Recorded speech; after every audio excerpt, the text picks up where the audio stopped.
Hi guys, it's Krista from Playing with a Purpose, and I can't believe, but it is already September, and I'm about to show you our new classroom for September.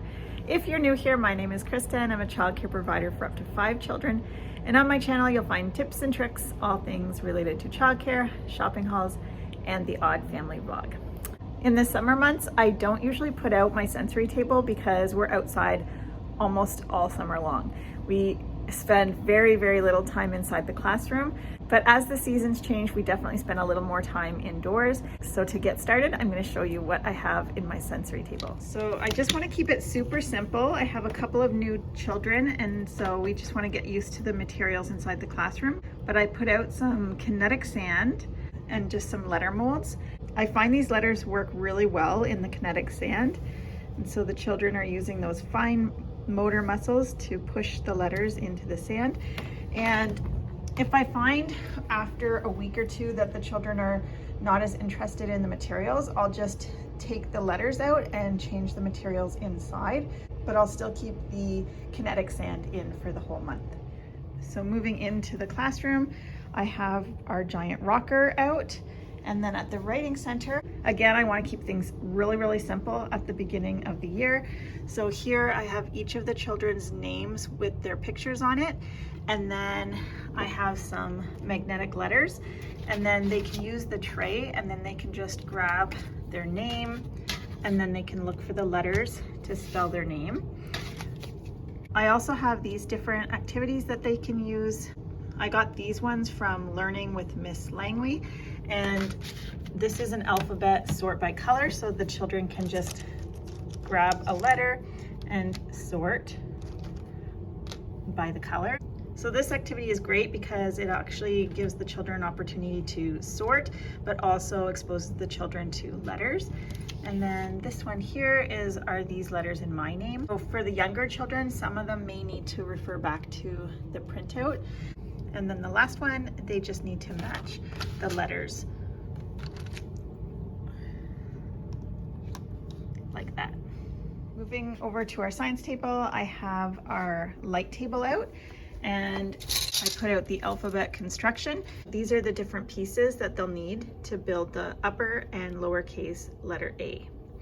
And then they can just build it on here. And then on our first toy shelf, I just have Inside My Heart featured on the top of the shelf. And then down here I have a 28-piece floor puzzle. Then I also have a 12-piece puzzle. And then I also have pegboard puzzles as well.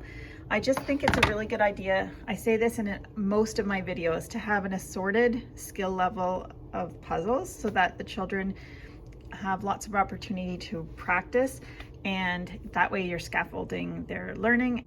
That way when they've mastered simpler puzzles, they can move up in difficulty and they are always being challenged. I have a little lacing apple toy here. I have a couple of little Melissa and Doug people puzzles, and then up here an alphabet puzzle, and then down here a number puzzle. I got this adorable little jelly cat ruler from one of my students. It was so sweet. Her mom is so extra and she's always giving me sweet little gifts, and this is just adorable. And then I have this great book called Big Feelings. I have this little lowly apple toy, and when you push on it, it moves. So it's super cute. And then down here I have the Arthur Schoolhouse.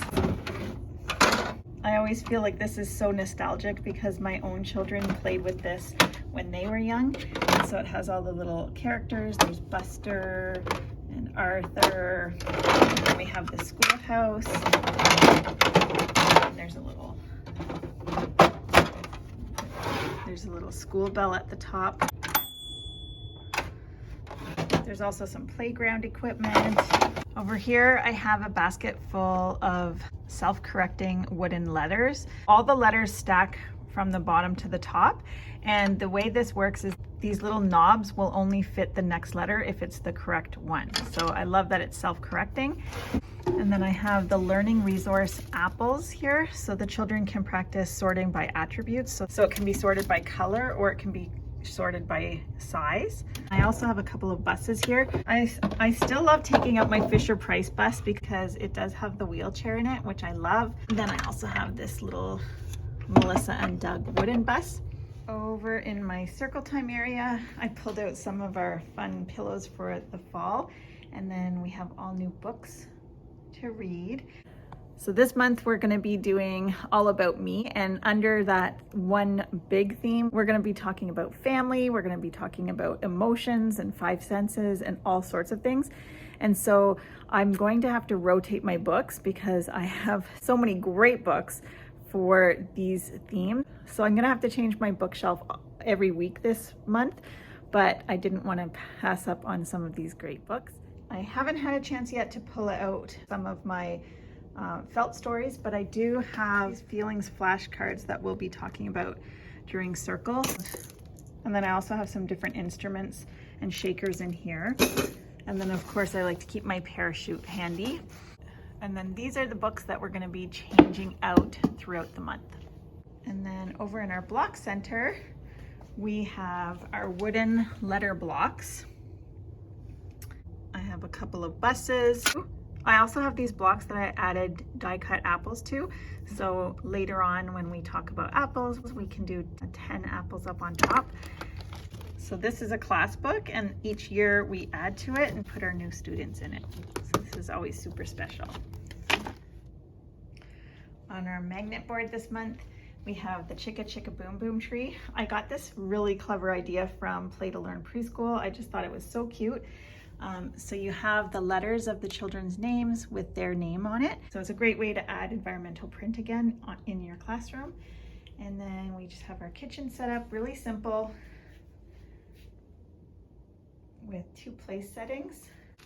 And then I just put a lunch box so the children can pretend. If they have an older sibling that goes to school, they'll know all about school. And so they can practice packing lunches with some sandwiches or cookies and some fruit. And then down here I have some breakfast items. And then over here we have some Pete the Cat shoes and some little backpacks. And then we've changed up some of our summer clothes to more fall clothes with our dolls. I hope you enjoyed this month's tour. I'm Krista with Playing with a Purpose. I'll see you next time.